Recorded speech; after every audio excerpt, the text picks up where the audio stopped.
Hi hello friends, welcome to my channel. ಇವತ್ತಿನ ರೆಸಿಪಿಯಲ್ಲಿ ನಮ್ಮ ಚಿತ್ರದುರ್ಗ ಚಳ್ಳಕೆರೆ ಕಡೆ ಈ ರೆಸಿಪಿನ ಹೆಚ್ಚಾಗಿ ಮಾಡ್ತಾ ಇರ್ತಾರೆ. ಅದೇನಪ್ಪ ಅಂದರೆ ಬದನೆಕಾಯಿ ಬಜ್ಜಿ ಅಂದರೆ ಆಯಿಲಲ್ಲಿ ಫ್ರೈ ಮಾಡೋದಲ್ಲ, ಬದನೆಕಾಯಿನ ಬೇಯಿಸಿ ಗೊಜ್ಜು ಮಾಡೋ ಅಂಥದ್ದು. ನಮ್ಮ ಕಡೆ ಇದನ್ನು ಬದನೆಕಾಯಿ ಬಜ್ಜಿ ಅಂತಲೇ ಕರೀತಾರೆ. ಬಿಸಿ ರಾಗಿ ಮುದ್ದೆ ಜೊತೆಗಾಗಿರ್ಬೋದು, ರೈಸ್ ಜೊತೆಗಾಗಿರ್ಬೋದು, ಸೂಪರ್ ಕಾಂಬಿನೇಷನ್ ಆಗುತ್ತೆ. ಮಾಡೋದು ಸಹ ಅಷ್ಟೇ ಸ್ವಲ್ಪ. ಸೊ ಬನ್ನಿ ಹಾಗಾದರೆ ಇದನ್ನು ಹೇಗೆ ಮಾಡೋದಂತಂದೇಳಿ ಒಂದು ಸಲ ಚೆಕ್ ಮಾಡೋಣ. ಮೊದಲಿಗೆ ನಾನಿಲ್ಲಿ ಬಜ್ಜಿ ಮಾಡೋದಕ್ಕೆ 2 ಬದನೆಕಾಯಿ, 1 ಆಲೂಗಡ್ಡೆ, 2 ಟೊಮೆಟೊ, 8 ರಿಂದ 10 ಗ್ರೀನ್ ಚಿಲ್ಲಿ, ಸ್ವಲ್ಪ ಹುಣಸೆ ಹಣ್ಣು ಈ ರೀತಿ ನೆನೆಸಿ ಇಟ್ಕೊಂಡಿದ್ದೀನಿ. ಇವಾಗ ಒಂದು ಕುಕ್ಕರ್ಗೆ ಈ ತರಕಾರಿ ಎಲ್ಲ ಮುಳುಗೋಷ್ಟು ನೀರನ್ನು ಹಾಕಿ ಗ್ರೀನ್ ಚಿಲ್ಲಿ, ಆಲೂಗಡ್ಡೆ ಏನು ತೊಗೊಂಡಿದ್ನಲ್ವ ಅದನ್ನು ಕಟ್ ಮಾಡಿ ಹಾಕ್ಕೊಳ್ತಾ ಇದ್ದೀನಿ. ಹಾಗೆಯೇ ಬದನೆಕಾಯಿನೂ ಸಹ ಈ ರೀತಿ ಕಟ್ ಮಾಡಿ ಹಾಕಿದ್ದೀನಿ. ಯಾಕೆಂದರೆ ಇದರಲ್ಲಿ ಹುಳ ಏನಾದರೂ ಇತ್ತು ಅಂತಂದರೆ ನೋಡಿಕೊಂಡು ಕಟ್ ಮಾಡ್ಕೋಬೋದು ಅಂತಂದೇಳಿ. ಬದನೆಕಾಯಿ ಕಲರ್ ಚೇಂಜ್ ಆಗಬಾರ್ದು ಅಂದರೆ ಸ್ವಲ್ಪ ಉಪ್ಪು ಹಾಕಿ ಇದನ್ನು ನಾವು ವಿಸಿಲ್ ತೆಗೆಸ್ಕೋಬೇಕಾಗತ್ತೆ. ನಾನು ಬಂದುಬಿಟ್ಟು 1 ವಿಸಿಲ್ ತೆಗೆಸ್ಕೊಂಡಿದ್ದೀನಿ. ಬದನೆಕಾಯಿ ಎಲ್ಲ ಕಂಪ್ಲೀಟಾಗಿ ಚೆನ್ನಾಗಿ ಬೆಂದಿದೆ.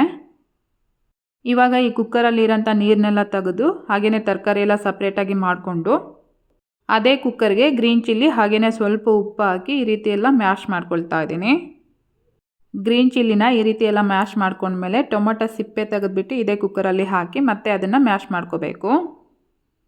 ಇಲ್ಲಿ ತರಕಾರಿ ತುಂಬ ಚೆನ್ನಾಗಿ ಬೆಂದಿರೋದ್ರಿಂದ ತುಂಬ ಈಸಿಯಾಗಿ ಮ್ಯಾಶ್ ಆಗ್ತಾ ಇದೆ.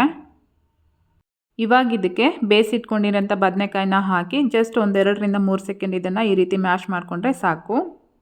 ಈ ತರಕಾರಿನೆಲ್ಲ ಈ ರೀತಿ ಮ್ಯಾಶ್ ಮಾಡ್ಕೊಂಡ್ಮೇಲೆ ಸಿಪ್ಪೆ ತೆಗೆದು ಇಟ್ಕೊಂಡಿರೋಂಥ ಆಲೂಗಡ್ಡೆನ ಹಾಕಿ ಹಾಗೆಯೇ ಅದ್ರ ಜೊತೆಗೆ 1 ಚಮಚದಷ್ಟು ಸಾಂಬಾರು ಪೌಡರು, ನೆನೆಸಿ ಇಟ್ಕೊಂಡಿರೋಂಥ ಹುಣಸೆ ಹಣ್ಣಿನ ರಸ ಹಾಕಿ ಒಂದು ಸಲ ಇದನ್ನು ಈ ರೀತಿ ಚೆನ್ನಾಗಿ ಮಿಕ್ಸ್ ಮಾಡ್ಕೋಬೇಕು. ನಮಗೇನಾದರೂ ಇಲ್ಲಿ ಬಜ್ಜಿ ಗಟ್ಟಿ ಆಯಿತು ಅಂತ ಅನಿಸಿದರೆ ನಾವು ಬೇಯಿಸಿ ಇಟ್ಕೊಂಡಿರ್ತೀವಲ್ವ ಅದೇ ನೀರನ್ನು ಹಾಕಿ ಮಿಕ್ಸ್ ಮಾಡ್ಕೋಬೇಕಾಗತ್ತೆ. ಮುದ್ದೆ ಮತ್ತು ಅನ್ನದ ಜೊತೆ ತಿನ್ನಬೇಕಾದ್ರೆ ಈ ಬಜ್ಜಿ ಅನ್ನೋದು ಸೆಟ್ ಆಗಬೇಕು. ಆ ರೀತಿ ನಾವು ಇದನ್ನು ರೆಡಿ ಮಾಡ್ಕೋಬೇಕು. ಇವಾಗ ಇದಕ್ಕೆ ಲೈಟಾಗಿ ಒಗ್ಗರಣೆನ ಪ್ರಿಪೇರ್ ಮಾಡ್ಕೊಳ್ಳೋಣ. ಈಗ ಒಂದು ಕಡೆಗೆ ಸ್ವಲ್ಪ ಎಣ್ಣೆ ಹಾಕ್ಕೊಂಡಿದ್ದೀನಿ. ಅದು ಬಿಸಿ ಆದಮೇಲೆ ಸಾಸಿವೆ ಮತ್ತು ಜೀರಿಗೆ ಹಾಕಿ ಅದು ಸ್ವಲ್ಪ ಸಿಡಿದ ಮೇಲೆ 1 ಈರುಳ್ಳಿನ ಈ ರೀತಿ ಕಟ್ ಮಾಡಿ ಫ್ರೈ ಮಾಡ್ಕೊಳ್ತಾ ಇದ್ದೀನಿ. ಈರುಳ್ಳಿನ ಈ ರೀತಿ ಚೆನ್ನಾಗಿ ಫ್ರೈ ಮಾಡ್ಕೊಂಡ್ಮೇಲೆ 1-2 ಒಣಮೆಣಸು ಹಾಗೆಯೇ 1-2 ಎಸಲಷ್ಟು ಕರಿಬೇವು, ಸ್ವಲ್ಪ ಬೆಳ್ಳುಳ್ಳಿನ ಈ ರೀತಿ ಜಜ್ಜಿಬಿಟ್ಟು ಹಾಕ್ಕೊಳ್ತಾ ಇದ್ದೀನಿ. ಬೆಳ್ಳುಳ್ಳಿನ ನಾವು ಸ್ಟಾರ್ಟಿಂಗೇ ಹಾಕಿ ಮಾಡೋದಕ್ಕಿಂತ ಈ ರೀತಿ ಕೊನೆಯದಾಗಿ ಹಾಕ್ಕೊಂಡು ಮಾಡಿಕೊಂಡ್ರೆ ಚೆನ್ನಾಗಾಗುತ್ತೆ.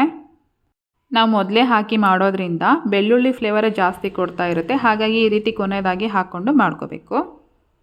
ಒಗ್ಗರಣೆ ಎಲ್ಲ ಚೆನ್ನಾಗಿ ಫ್ರೈ ಮಾಡ್ಕೊಂಡ್ಮೇಲೆ ಇವಾಗ ಇದಕ್ಕೆ ಸ್ವಲ್ಪ ಉಪ್ಪು, ಅರಿಶಿನ ಪುಡಿನ ಹಾಕಿ ಒಂದು ಸಲ ಚೆನ್ನಾಗಿ ಈ ರೀತಿ ಮಿಕ್ಸ್ ಮಾಡಿಕೊಂಡು ರೆಡಿ ಮಾಡಿ ಇಟ್ಕೊಂಡಿರೋಂಥ ಬಜ್ಜಿನ ಇದೇ ಕಡಾಯಲ್ಲೇ ಸೇರಿಸ್ಕೊಳ್ತಾ ಇದ್ದೀನಿ. ಇದನ್ನು ನಾವು ತುಂಬ ಕಡಿಮೆ ಸಮಯದಲ್ಲಿ ಪ್ರಿಪೇರ್ ಮಾಡ್ಕೋಬೋದು. ಹಾಗೆಯೇ ರುಚಿ ಸಹ ಅದ್ಭುತವಾಗಿರುತ್ತೆ. ಇದಕ್ಕೆ ನಾವು ಯಾವುದೇ ರೀತಿ ಮಸಾಲೆ ರುಬ್ಬೋದಿರಲ್ಲ, ಏನೂ ಇರಲ್ಲ. ತುಂಬ ಸಿಂಪಲ್ಲಾಗಿ ಮಾಡ್ಕೋಬೋದು. ಬದನೆಕಾಯಿ ಬಜ್ಜಿನ ಹಾಕ್ಕೊಂಡು ಒಂದು ಸಲ ಈ ರೀತಿ ಚೆನ್ನಾಗಿ ಮಿಕ್ಸ್ ಮಾಡ್ಕೊಂಡ್ಮೇಲೆ ಕೊನೆಯದಾಗಿ ನಾನು ಇದಕ್ಕೆ ಈ ರೀತಿ ಸ್ವಲ್ಪ ಕೊತ್ತಂಬರಿ ಸೊಪ್ಪನ್ನು ಗಾರ್ನಿಷ್ ಮಾಡ್ಕೊಳ್ತಾ ಇದ್ದೀನಿ. ನಾವು ಇದನ್ನು ಒಗ್ಗರಣೆ ಜೊತೆ ಸೇರಿಸ್ಕೊಂಡ್ಮೇಲೆ 1 ಕುದಿ ಬರೋವರೆಗೂ ಕುದಿಸ್ಕೊಂಡ್ರೆ ಸಾಕು. ಬಜ್ಜಿ ಎಲ್ಲ ಚೆನ್ನಾಗಿ ಬೆಂದಿರುತ್ತೆ. ಸೊ ನೋಡ್ತಾ ಇದ್ದೀರಲ್ವ, ಬದನೆಕಾಯಿ ಬಜ್ಜಿ ಅನ್ನೋದು ರೆಡಿ ಆಯಿತು. ನಾನು ಇದನ್ನು ಬಿಸಿ ರಾಗಿ ಮುದ್ದೆ ಜೊತೆಗೆ ಸರ್ವ್ ಮಾಡ್ತಾ ಇದ್ದೀನಿ. ಈ ರಾಗಿ ಮುದ್ದೆ ಜೊತೆ ತಿಂತಾ ಇರಬೇಕಾದ್ರೆ ರುಚಿ ಅಂತೂ ಅದ್ಭುತವಾಗಿತ್ತು ಅಂತಲೇ ಹೇಳ್ಬೋದು. ಸೊ ನೀವು ಖಂಡಿತ ಮನೇಲಿ ಒಂದು ಸಲ ಟ್ರೈ ಮಾಡಿ. ಇವತ್ತಿನ ರೆಸಿಪಿ ನಿಮಗೆಲ್ಲ ಇಷ್ಟ ಆಗಿದ್ದರೆ ಈ ವಿಡಿಯೋಗೆ ಒಂದು ಲೈಕ್ ಮಾಡಿ, ಕಮೆಂಟ್ ಮಾಡಿ, ಶೇರ್ ಮಾಡೋದನ್ನು ಸಹ ಮರಿಬೇಡಿ. ಮತ್ತೆ ಹೊಸ ರೆಸಿಪಿ ಜೊತೆ ಸಿಗೋಣ. ಅಲ್ಲಿವರೆಗೂ ಟೇಕ್ ಕೇರ್, ಬಾಯ್.